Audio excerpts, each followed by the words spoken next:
Hi folks, welcome to your Gersnet immediate post-match reaction pod, coming to you in association with Forest Precision Engineering. My name's Alec Anderson, and I'm speaking to you shortly after Rangers won by 2-0 in the noon kick-off today in the SPFL Premiership at the Tony Macaroni, the Spaghetti Bowl. Rangers winning by 2-0 against Livingston. A result that just means this first tranche of results under new manager Philippe Clement can be parcelled up in a big kind of package of positivity that we can bite down on as we head into the business end of the season. Michael Beale was very much gone. That was the end of the last international break, the transition from a really bad manager into finding a new one, into getting the new one as we come out of that last international break. We go into this next international break knowing that Philippe Clement, whatever happens in the long term, short term, it was the right move. Look, Giovanni Van Bronckhorst, his first two games in charge were beating Sparta Prague at Ibrox in the Europa League group stages, followed by a 2-goal win against Livingston at Almondvale the following Sunday. So nothing's been proven so far by this run of results, but I think we just all feel a massive sense of relief. I was really nervous today in a way that wasn't really earned by what was happening on the pitch. Livingston had one shot on goal. I just accidentally saw the BBC website and they were saying, BBC Sport Scotland, they're saying it's a game dominated by VAR. VAR's just the rules. You need a referee in every game for the game to happen, so they're always dominant. Football doesn't happen without the rules. The game was dominated by Rangers. We had like 68% possession. I don't even remember Livingston's one shot on target. It was total dominance, and yet I felt kind of worried, there might be a freak goal conceded towards the end if we didn't get the second goal. And even we got the second goal, 9 minutes of injury time, making too many substitutions, Livingston could suddenly turn it around. You know it can happen in games if you're not completely on it.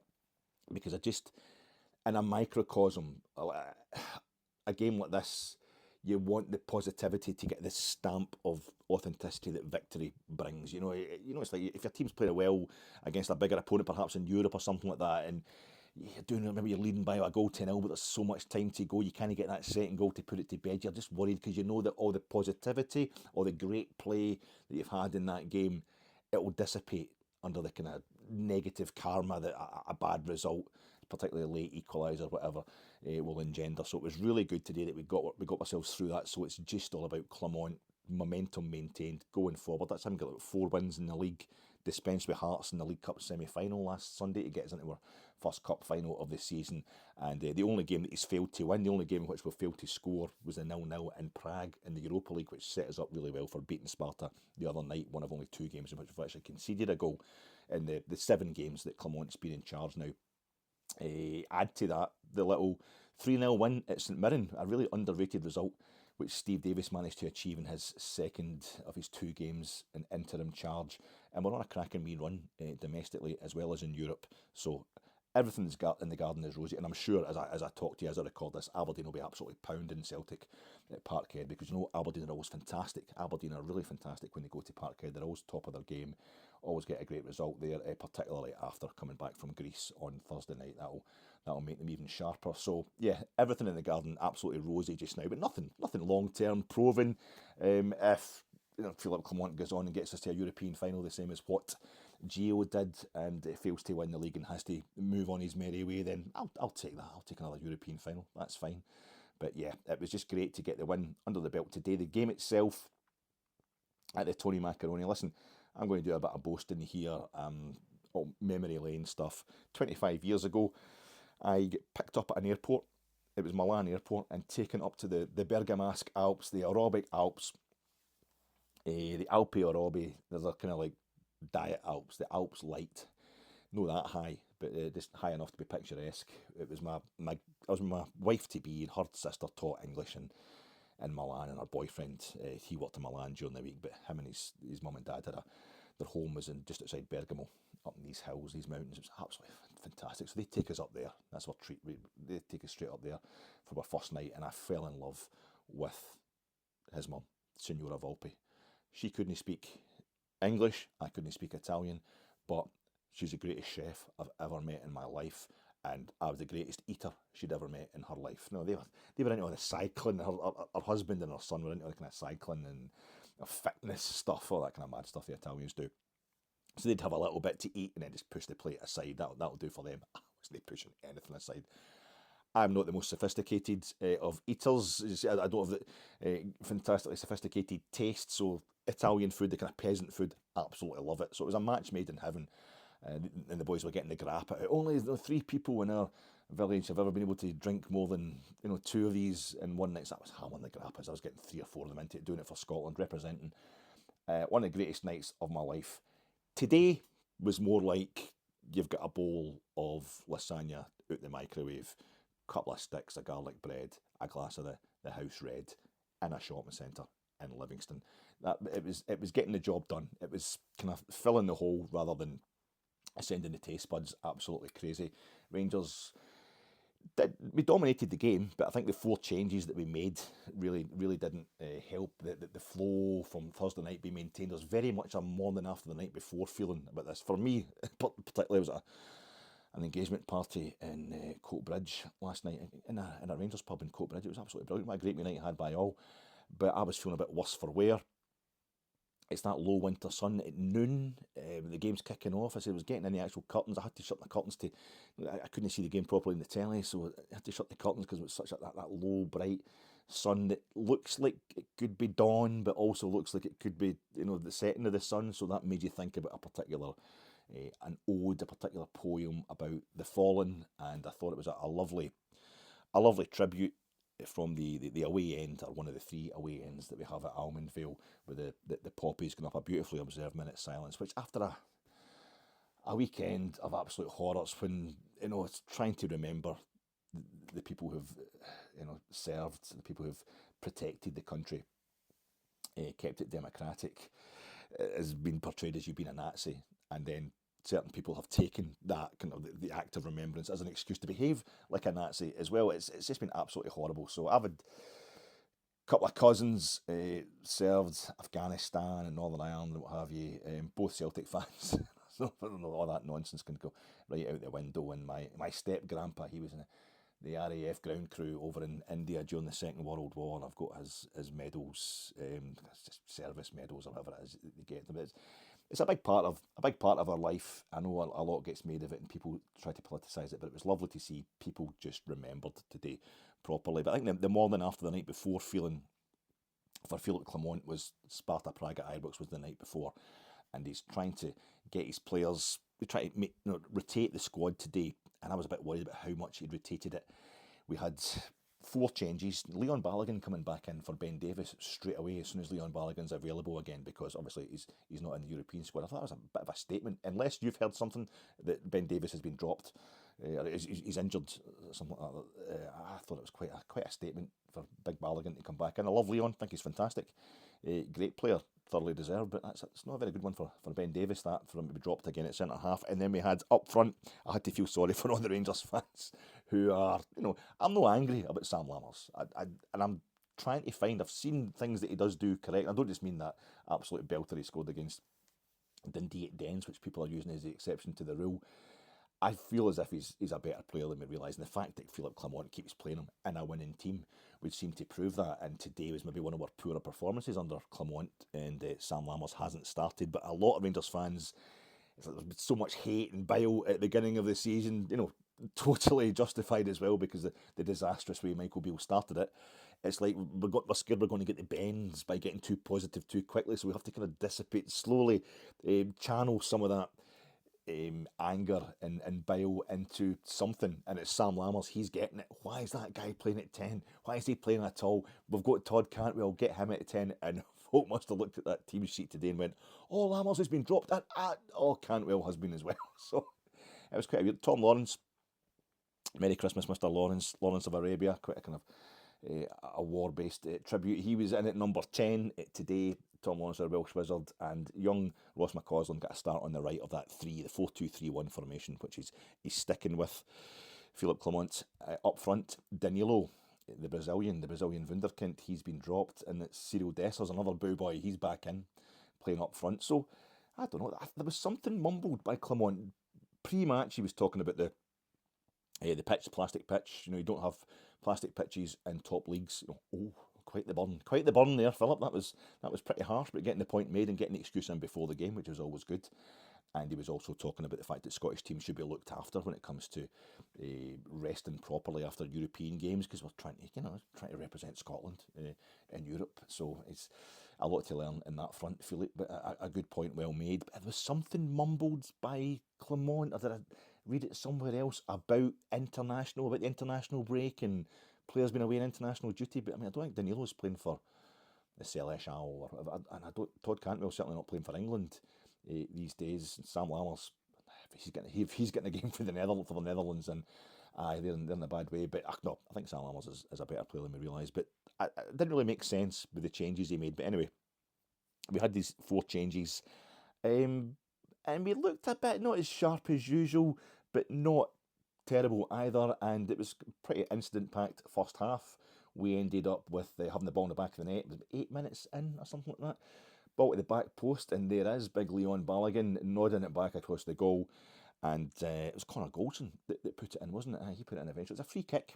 It was a free kick from the left-hand side, and when the free kick went in, it was one of those rugby line-outs. You can, you're watching the camera side on, you can see the line of Rangers players coming too far forwards, and Cyril Dessers clearly in offside position, and he gets the first kind of contact on the ball. It wasn't clear if he had contacted it, and I'm not really sure that if the fact that puts off the Livingston goalkeeper, is that not because the Livingston goalkeeper's kind of bad? I don't know, but he seems to kind of panic the Livy goalie, and then the ball goes up to the back.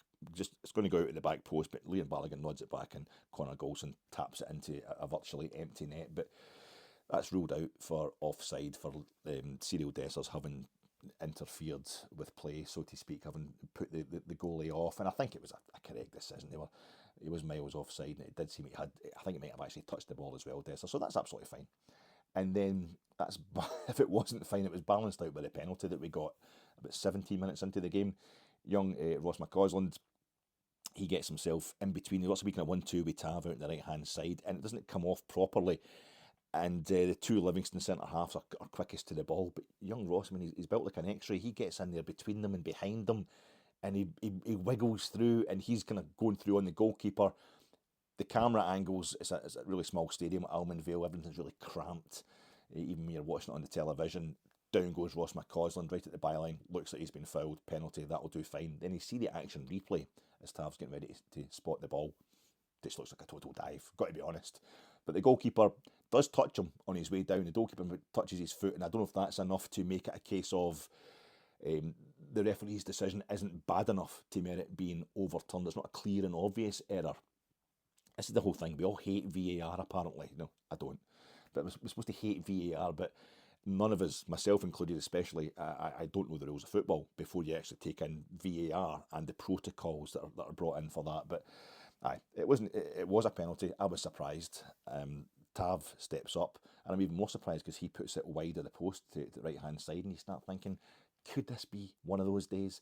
Is this going to be a kind of problem kind of day? Just dark superstition, because Tom Lawrence, who was kind of in and out the game, as you would expect from a guy coming back from an injury, Livingston were piling forward. It wasn't this 10 men behind the ball kind of stereotype of games at Livingston, where we are then passing it about from side to side outside their box. They were coming forward, and we were hitting them on the break, opening them up whenever they attempted to attack us. Livingston, they've only won 2 games in the league this season, Livy, bottom of the table now. So they're not a great side. But Tom Lawrence, it's actually a throw-in to Livingston around about 26, 27 minutes. Way down in our half of the left-hand side. Tom Lawrence gets in, edge of the box, tackles the Livy striker, takes the ball off him, starts heading towards their half of the pitch, checks back to let all the backtracking Livy players just run right past him. That wee bit of space he uses to knock a lovely ball right into the centre of the pitch with a great, slightly bent, slightly kind of angled run, a great striker's run by Cyril Dessers, who isn't the fastest in the world. So the defender is right on top of him as he goes into the box.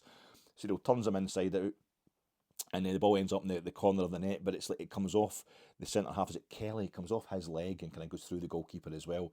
So it trundles, it bobbles into the back of the net, which kind of summed up the game today. It's like, is it going to go over the line? It does. That's fine. It was a nice wee bit of kind of excitement, even when the ball was actually rolling into the net. And it's Cyril Dessers. Suddenly you realise every goal he scores for us, it's like it either hits off him or he soft shoe shuffles it into the bottom corner at like 2 miles an hour.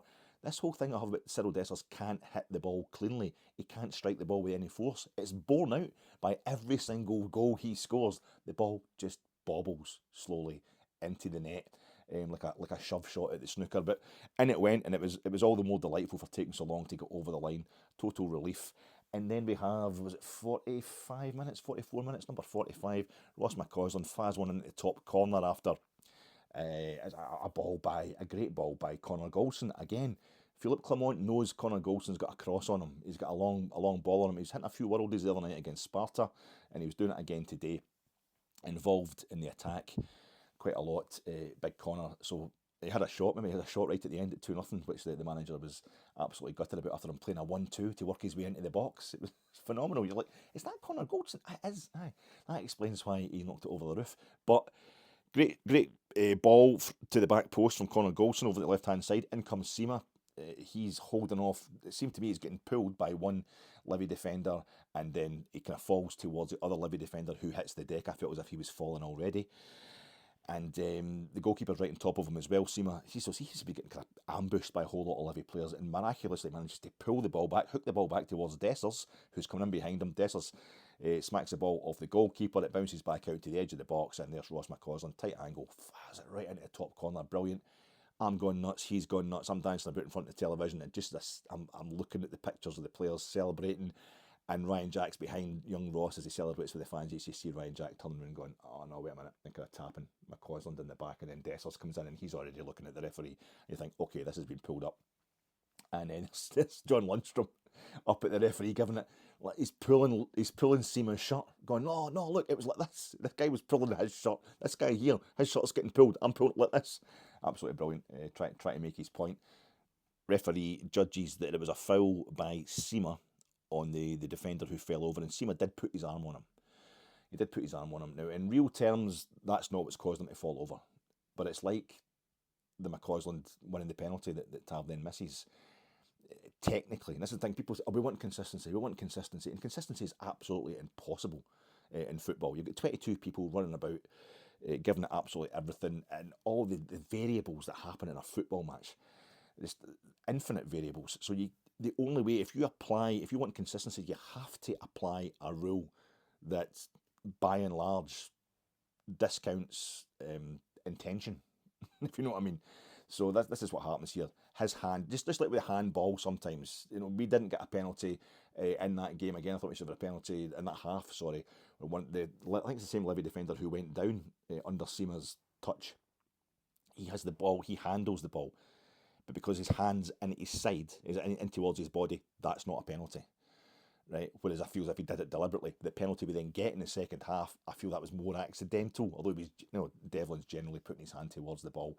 But if you want consistency, you have to apply hard and fast rules that discount intention, and then you get that. Just all the bad actors we have in the media and other places can just scream VAR without analysing in any way whatsoever. What VAR does is it shows up the rules. It shows up that rules are pedantic.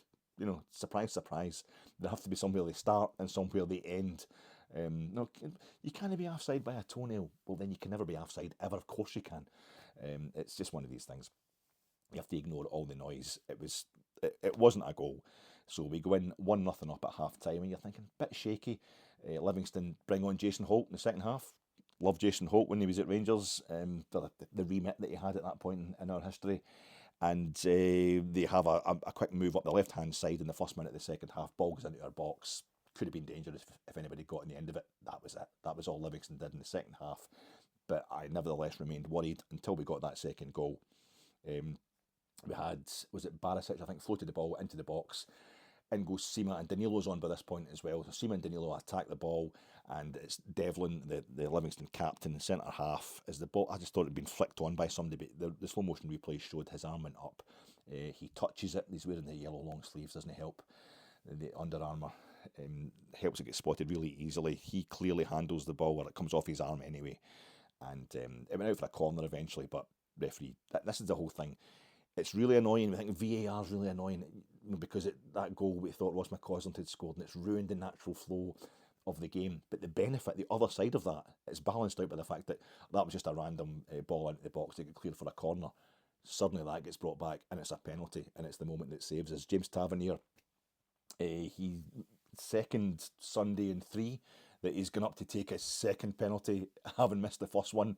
Not as under pressure as he was in the last minute against Hearts when we're trailing by 1-0 2 weeks ago at Ibrox, but up he goes and puts it to the left-hand side this time. Slots it away really easily, sends the goalkeeper the wrong way, points in the bag, you would think. A lot of changes, a lot of substitutions. On comes Todd Cantwell. And people, right, finally, oh no, Lammers is coming on at the same time. And I don't know if the manager is actually trying to make a continued point with Todd Cantwell. If Todd Cantwell is too much of the individualist, he's too fond of his own publicity and fond of his own popularity that he definitely earned last season at Rangers. We've got a manager who wants a machine.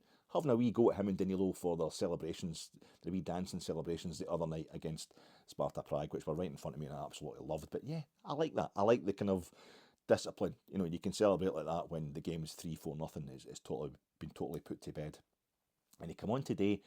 Again, he's out riding the right. I don't know if that's what's angering him or just the fact that he's been on the bench at all. But there's a wee skirmish done in the touchline towards the technical areas. A Livingston player is on the deck and kind of trying to kind of hold over. He's landed at the top of the ball and he's not going to let the ball go. But Cantwell goes in and pushes him kind of with his legs, really angrily, gets a booking, and he's still yakking at the referee. And Ryan Jack is coming up and saying to him, "No, Todd, calm down." And he's like, "No, get off me." You know, he's kind of telling Ryan Jack to get off him as well. Not in a particularly noticeable way, but it was definitely there. And you're thinking, I don't know. The manager in Cantwell. I'm looking for something. Like I say, I'm slagging people who are so angry at Sam Lammers. I'm trying to create a mountain out of a molehill here. I maybe need something, a wee drama to keep me going so that everything in the garden isn't too rosy. It's an unnatural feeling these days as a Rangers fan. So, yeah, absolutely fantastic. A fantastic win today. Not a particularly brilliant game, but fantastic to have that run in the league maintained and to go into this international break. Just feeling like, yeah, we're ready to go now. We've got rid of Michael Beale, and it's now all about going forward on the big baldy Belgians bus. To that end, the live Sunday night podcast, the flagship show, on at 9:30 this evening on our YouTube channel. Please tune into that, folks. It'll be a much more sober and involved analysis from John McCallum's hosting, and we have my old mucker Colin Armstrong as a guest, and Rob Fawcett, he'll be on as well. So that's sure to be a cracking show. Get on that. Please enjoy it, and enjoy your international break, knowing that Rangers are very much going in the right direction.